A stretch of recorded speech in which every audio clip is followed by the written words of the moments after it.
Hello,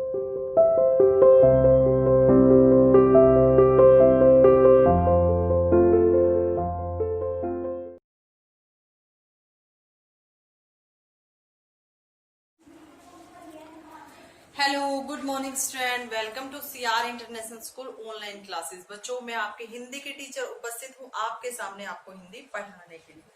बच्चों, आज की इस वीडियो में हम पार्ट 6 जिसका नाम है कबीर के दोहे, और आज हम इस चैप्टर में कबीर के दोहे के बारे में पढ़ने वाले हैं।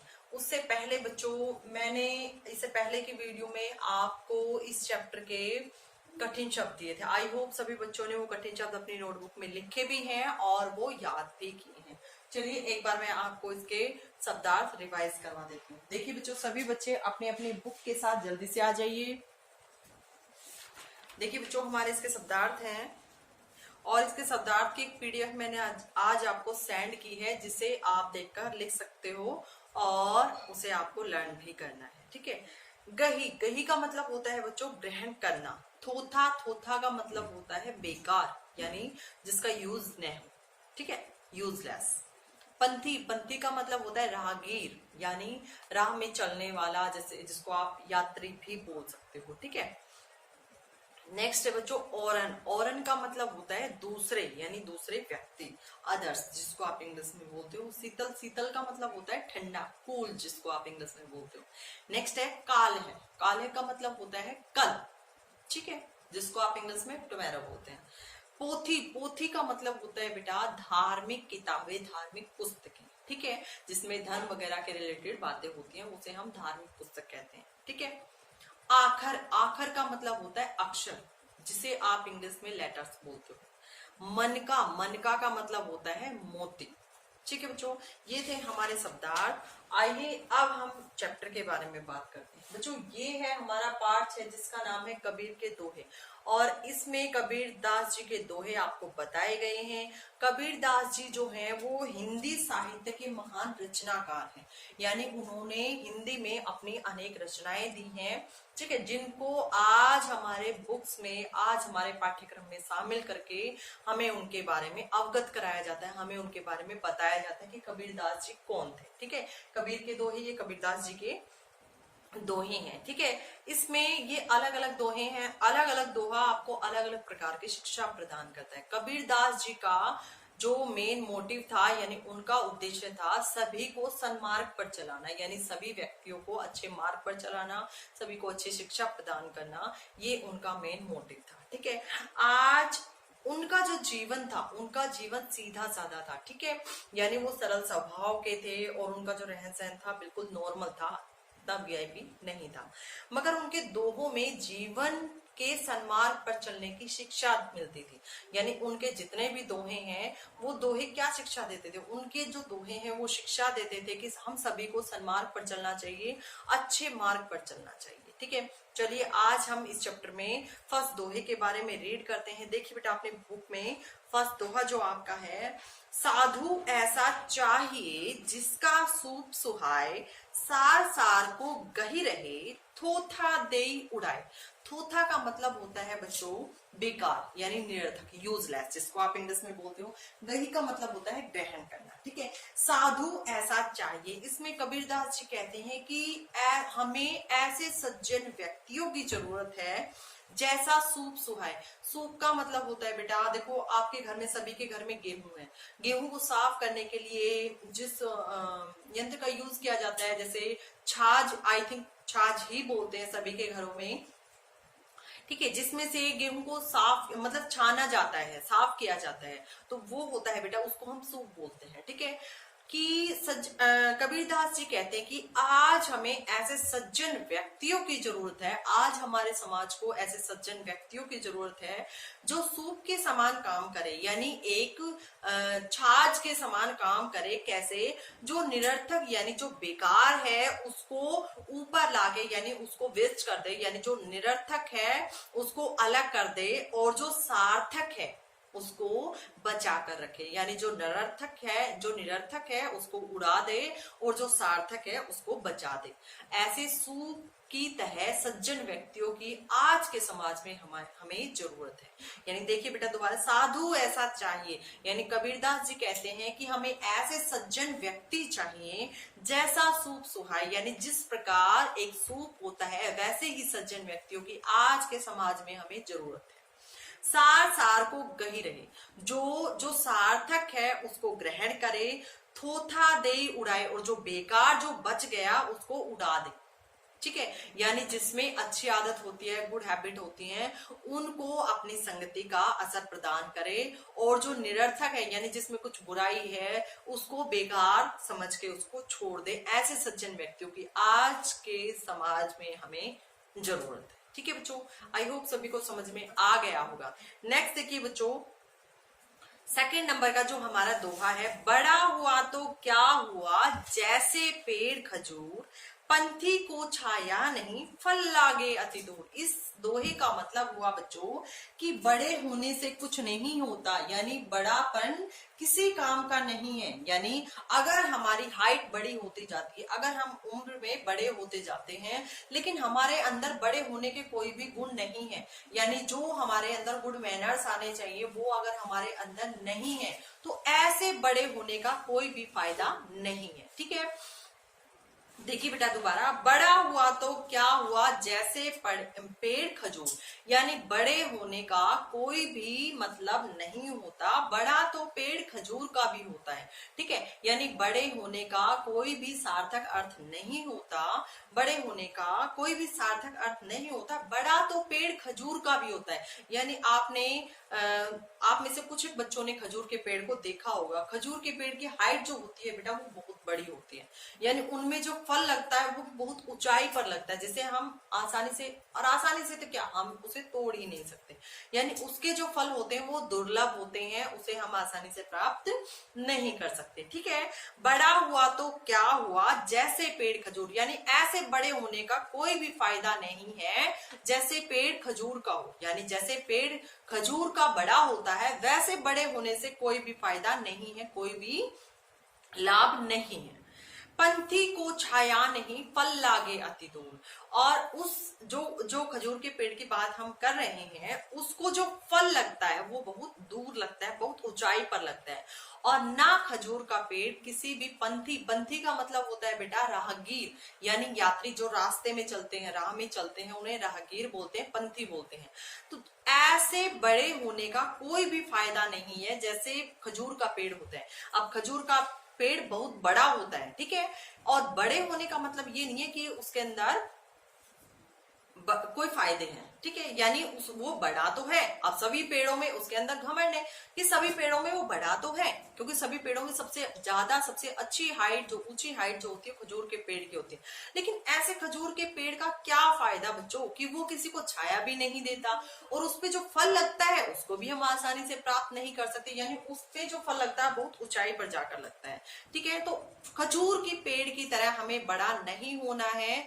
हाँ, क्योंकि खजूर के पेड़ की हाइट तो होती है, लेकिन उसका फायदा क्या होता है, क्योंकि वो ना तो किसी को छाया दे पाता है और ना ही किसी को अपना फल आसानी से प्राप्त करवा सकता है। ठीक है, तो ऐसे हमें बड़े नहीं होना है, हमें बड़े होने के साथ साथ अपने अंदर गुड मैनर्स भी लाने पड़ेंगे। ठीक है, उसी का ही फायदा होता है। यानी ऐसे अगर आप हाइट में बड़े हो गए, एज में बड़े हो गए, तो ऐसे बड़े होने का कोई भी सार्थक अर्थ नहीं है। ठीक है बच्चों, आई होप सभी को समझ में आ गया होगा। नेक्स्ट देखिए बच्चों, ऐसी बानी बोलिए मन का आपा खोए, औरन को शीतल करे आपहु शीतल हो। इस दोहे का मतलब है बच्चों कि हमें ऐसी वाणी का मतलब होता है कि हमें ऐसी बोली बोलनी चाहिए मन का आपा खोए, यानी हमें ऐसी बोली बोलनी चाहिए जिससे हमारा जो मन है वो दूसरे में विलीन हो जाए, यानी दूसरा जब हमारी आवाज हमारी बोली को सुने तो वो भी अंतर्मुग्ध हो जाए कि कितनी अच्छी आवाज है, कितना मीठा बोलता है। और हम किसी को डांट से बोलेंगे, गाली गलौज से बोलेंगे तो क्या सामने वाला खुश होगा नहीं ना। तो हमें ऐसे जो थॉट है, जो आवाज है, जो बोली है, जो शब्द है वो प्रयोग में नहीं करने चाहिए, जिससे सामने वाले को, यानी जिसे हम बोल रहे हैं, जिसके बारे में बोल रहे हैं, और सुनने वाले यानी जो हमारी बात को सुन रहा है उसको दुख हो, तो ऐसे शब्द हमें नहीं बोलने चाहिए। देखिए, ऐसी बानी बोलिए मन का आपा कोई, यानी हमें ऐसी बोली बोलनी चाहिए कि सामने वाला का मन, सामने वाला जो सुनने वाला है, सामने वाले का मतलब होता है बच्चों सुनने वाला, कि सुनने वाले का जो मन है वो हमारे अंदर मिल जाए, यानी मन का, वो अपने मन का आपा ही खो दे। यानी अगर वो आपके बारे में कुछ बुरा भी सोचता है तो भी वो अच्छाई में बदल जाए, कि वो ये सोचे कि देखो मैं तो इसके बारे में कितना बुरा सोच रहा था और ये देखो मेरे बारे में कितना अच्छा बोल रहे हैं, मुझे एक भी वर्ड इसने ऐसा नहीं बोला जिससे मुझे दुख हो या जिससे मुझे गुस्सा आए। ठीक है, तो यानी सामने वाला अपने मन का आपा खो बैठे। ऐसी बानी बोलिए मन का आपा खोए, औरन को शीतल करे। औरन का मतलब होता है बेटा दूसरों, यानी दूसरों को तो ऐसी बानी बोलनी चाहिए जो मन का, दूसरों के मन का आपा खो दे। और ऐसी बोली बोलने से हम औरन को शीतल करें, ऐसी बोली बोलने से हम दूसरों के मन को तो ठंडक पहुंचाते हैं, आप वो शीतल हो। और हम भी, जब हमारे अंदर बुरे विचार नहीं आएंगे, किसी के बारे में हम गलत नहीं सोचेंगे, गलत बोलेंगे नहीं, तो क्या हमारा माइंड अच्छा नहीं रहेगा? यस, बिल्कुल कूल कूल माइंड रहेगा। हम किसी के बारे में अच्छा सोचेंगे, अच्छा बोलेंगे, तो हमारे अंदर भी सुविचार उत्पन्न होते हैं हमारे माइंड के अंदर। ठीक है, तो ऐसी बानी बोलिए मन का आपा खोए, कि कबीरदास जी कहते हैं कि हमें ऐसी बोली बोलनी चाहिए जो मन का आपा खो दे, औरन को शीतल करे आपो शीतल हो। ऐसी बानी जो दूसरों को तो ठंडक पहुंचाती है, दूसरों को तो सुनने में अच्छी लगती है और हमें भी साथ के साथ ठंडक पहुंचाए, यानी हमें भी शीतलता प्रदान करे, हमें भी अच्छा लगे, ऐसी वाणी हमें बोलनी चाहिए। ठीक है बच्चों, नेक्स्ट देखिए, काल करई सो आज कर, आज करई सो अब, पल में परलय होएगी, बहुरी करोगे कब। इसका मतलब ये हुआ बेटा कि हमारे अंदर देखो, ह्यूमन बीइंग है ना हम, तो हमारे अंदर एक चीज होती है, हम किसी भी काम को कल पर टालने की कोशिश करते हैं। यानी जो काम हमें अब करना है उसे हम ये सोचते हैं कि छोड़ो शाम को कर लेंगे, और जो काम हमें शाम को करना है उसको हम ये सोचते हैं कि छोड़ो इसको कल कर लेंगे, और जो काम हमें कल करना है उसे हम परसों तरसों पे टालते रहते हैं। यानी हम ह्यूमन बीइंग है और हमारे अंदर ये प्रवृत्ति होती है बच्चों की हम उस काम को नेक्स्ट टू नेक्स्ट टालते रहते हैं। तो इससे क्या होगा, इससे क्या वो काम हमारा हो पाएगा? बिल्कुल कभी नहीं होगा। इससे बच्चों उल्टा इफेक्ट पड़ता है, समय हमारे हाथ से निकल जाता है। तो कबीरदास जी इस दोहे के माध्यम से आपको ये बताने की कोशिश कर रहे हैं कि हमें जो काम कल करना चाहिए वो काम हमें आज कर लेना चाहिए, और जो काम हम आज करने वाले हैं उसे हमें अभी कर लेना चाहिए। यानी जो काम हमने कल के लिए सोच रखा है उसे तो हमें आज करना चाहिए, और जिस काम के लिए हमने आज सोचा है वो काम अभी कर लेना चाहिए। यानी किसी भी काम को हमें बच्चों आने वाले टाइम पर नहीं टालना चाहिए। काम वही अच्छा है जो हमने कर लिया, टाइम वही अच्छा है जो हमने बिता दिया। यानी जिस टाइम में हम जी रहे हैं, हमारा जो प्रेजेंट होता है वो सबसे बेस्ट होता है। फ्यूचर में क्या होगा, कब होगा, कैसे होगा, किसी को नहीं पता, आपको नहीं पता, मुझे नहीं पता कि एक सेकंड में, आने वाली एक मिनट में क्या होने वाला है, किसी को पता है? किसी को नहीं पता। तो बच्चों यही कहना चाहते हैं कबीरदास जी कि काल करे सो आज कर, के जो काम हमें कल करना चाहिए उस काम को हमें आज करना चाहिए, और जो हमें काम आज करना है उसे हमें अभी करना चाहिए, क्योंकि एक एक सेकंड का भी भरोसा नहीं है बेटा कब क्या हो जाए। ठीक है, आई होप सभी को समझ में आ गया होगा। नेक्स्ट देखिए, पोथी पढ़ी पढ़ी जग मुआ, पंडित भया न कोई, ढाई आखर प्रेम का, पढ़े सो पंडित होए। इसका मतलब है, पोथी का मतलब होता है बेटा धार्मिक बुक, यानी धार्मिक पुस्तक। ठीक है, जिसमें धर्म से रिगार्डिंग बातें होती है।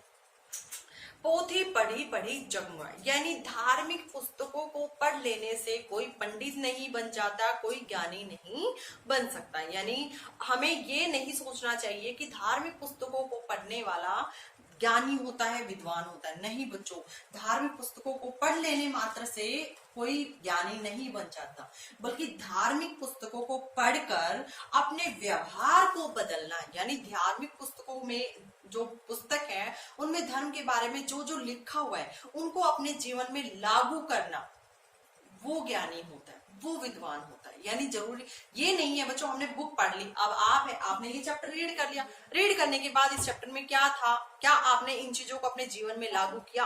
अगर आपने आज पढ़े हुए कबीर के दोहों को अपने जीवन में लागू किया है तो ये हमारा चैप्टर सार्थक है, ये हमारा पाठ सार्थक है। यानी आज का हमारा पढ़ा हुआ सार्थक है, यानी बेकार नहीं है, यूजलेस नहीं है।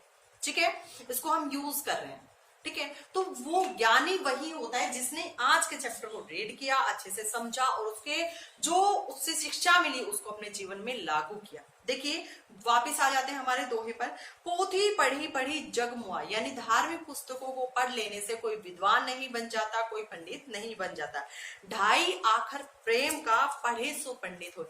ढाई ढाई आखर का मतलब ढाई अक्षर, ढाई अक्षर प्रेम के जो पढ़ लेता है, यानी किताबों को पढ़ लेने से कोई ज्ञानी नहीं बनता। उनके जो विचार है, किताबों में जो व्यूज दिए हुए हैं, उनको अपने जीवन में लागू करने में, अपने व्यवहार को बदलने में, अपने व्यवहार को बदलने में और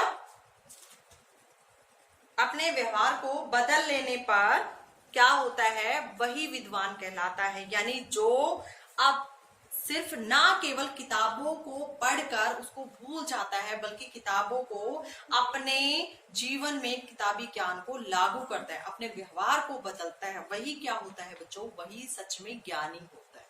ठीक है, नेक्स्ट देखिए, माला फेरत जग भया, माला फेरत जग भया, सॉरी, माला फेरत जुग भया, फिरा ने मन का फेर, कर का मन का डार दे, मन का फेर।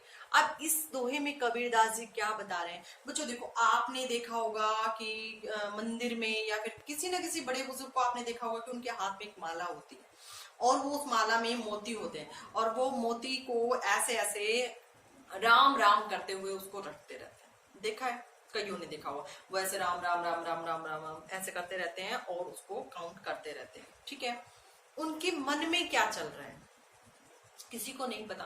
अब वो ऐसे राम राम राम राम राम कर रहे हैं और जैसे कोई बच्चा आया, बच्चे ने शरारत की तो कहते हैं ए चुपचाप बैठो, तो यानी उनका ध्यान माला जपने में नहीं है, यानी वो हाथ से, यानी अपने जो बाहरी जो अंग हैं उनसे राम का नाम ले रहे हैं, यानी भगवान को याद कर रहे हैं सिर्फ अपने बाहरी अंगों से। उनके मन के अंदर क्या चल रहा है, उनके मन के अंदर अशांति है, हलचल है, यानी उनका मन शांत नहीं है। ठीक है, ऐसे लोगों के लिए ये कबीरदास जी ने ये दोहा बनाया है। देखिए, माला फेरत जुग भया, फिरा न मन का फेर, यानी माला फेरते हुए लोगों में लोग जब माला फेरते हैं, यानी इसमें किसी ऐसे व्यक्ति के बारे में बात की गई है जो माला फेरता रहता है, घुमाता रहता है। वो माला तो घुमाते रहता है, उसके मोती तो माला के घूमते, तो क्या उनके मन के अंदर शांति होती है? नहीं होती ना। कर का मन का डार दे, और कबीरदास जी ऐसे लोगों को कहना चाहते हैं कि इस माला के मोतियों को फेरना छोड़कर अपने मन के अंदर के जो मोती है उनको फेरना स्टार्ट करो। यानी हमें बाहरी दिखावे से हमें कुछ नहीं करना, हमें अपने मन को शांत रखना है। ठीक है, यानी मन में जो हलचल हो रही है, मन के अंदर जो बुरे विचार आ रहे हैं दूसरों के प्रति, उनको हमें शांत करना है। हमारे मन के अंदर दूसरों के लिए फीलिंग क्या है, अच्छी फीलिंग है, बहुत अच्छी बात है, और जहां किसी के मन में दूसरों के प्रति फीलिंग अच्छी नहीं है तो उस फीलिंग को चेंज करना, भगवान को याद करना है। ठीक है, हमारे भगवान प्रसन्न खुश कब होंगे, तब हम दूसरों के लिए अच्छा काम करेंगे, दूसरों के लिए अच्छा सोचेंगे, अच्छा बोलेंगे। माला जपने से, भगवान का नाम लेने से, बाहरी हिस्से में तो हम भगवान का नाम ले रहे हैं और हमारे अंदर कुछ और ही चल रहा है। हम माला जप रहे हैं राम नाम की कि हे राम हे राम हे राम हे राम, लेकिन मेरे अंदर मन में ये चल रहा है अब मेरा पड़ोसी सामने से आएगा और मुझे उसके ऊपर पानी डाल देना। तो बाहर बेटा राम का नाम जपने से क्या फायदा, यानी मेरे अंदर तो बुरे विचार चल रहे हैं ना, और जब तक बुरे विचार चल रहे हैं क्या भगवान मेरे पास आएंगे? आ ही नहीं सकते, नहीं आ सकते ना। ठीक है बच्चों, आई होप सभी को ये समझ में आया होगा। मिलते हैं नेक्स्ट वीडियो में, तब तक के लिए thank you, have a nice day. अगर किसी बच्चे को कबीरदास जी के इन दोहों में कोई प्रॉब्लम है, कोई डाउट है, तो आप मुझे कॉल या व्हाट्सएप कर सकते हैं। Thank you, have a nice day again.